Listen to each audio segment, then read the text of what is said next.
Welcome guys, দেখুন আজ একটা রেসিপি নিয়ে হাজির হলাম। প্রথমে কড়াটা বসে যদি গরম হয়ে গেছে একটু সামান্য সর্ষের তেল দেবো।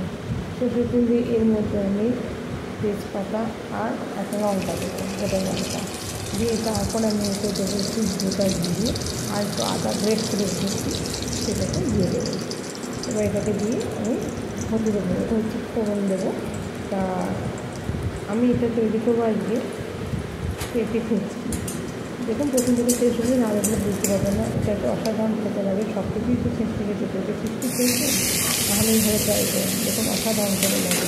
আমি ধরে সেগুলো করে কেটে নিয়েছিলাম, একটুখানি একটা ছুটি দিয়ে রেখে দিয়েছিলাম। এবার আমি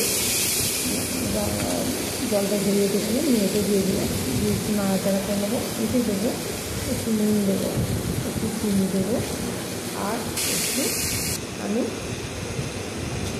জিরে গুঁড়ো দেবো, দিয়ে এটাকে নাড়াচাড়া করে দেবো। আর নাড়াবার মধ্যে একটুখানি দেবো আমি গরম মশলা, আর একটু কিছুই দেবো না। এটা একটু অসাধারণ খেতে লাগে, আপনারা এইভাবে ট্রাই করে দেখুন। না ট্রাই করলে কিছুই বুঝতে পারবেন না। এটা দুর্দান্ত রেসিপি, নিরামিষ দিনে রুটি ভাত সবাইকেই খাওয়া যাবে। আর এটা একদম আলু ছাড়া প্রত্যেকেই খেতে পারবেন, কারণ এতে কোনো অসুবিধা নেই। আর পেটে একটা পুষ্টিকর খাবার, এইভাবেই করে খাওয়াই যায়, এমন কিছু ব্যাপার না। ঘরে থাকা উপকরণই তৈরি হয়ে যায়।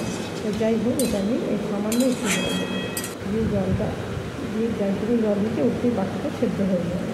দিয়ে আমি এটা নাড়ার মধ্যে একটু শুধু গরম মশলা দিয়ে দেবো, দিয়ে এটা নাড়াচাড়া করে নেবো।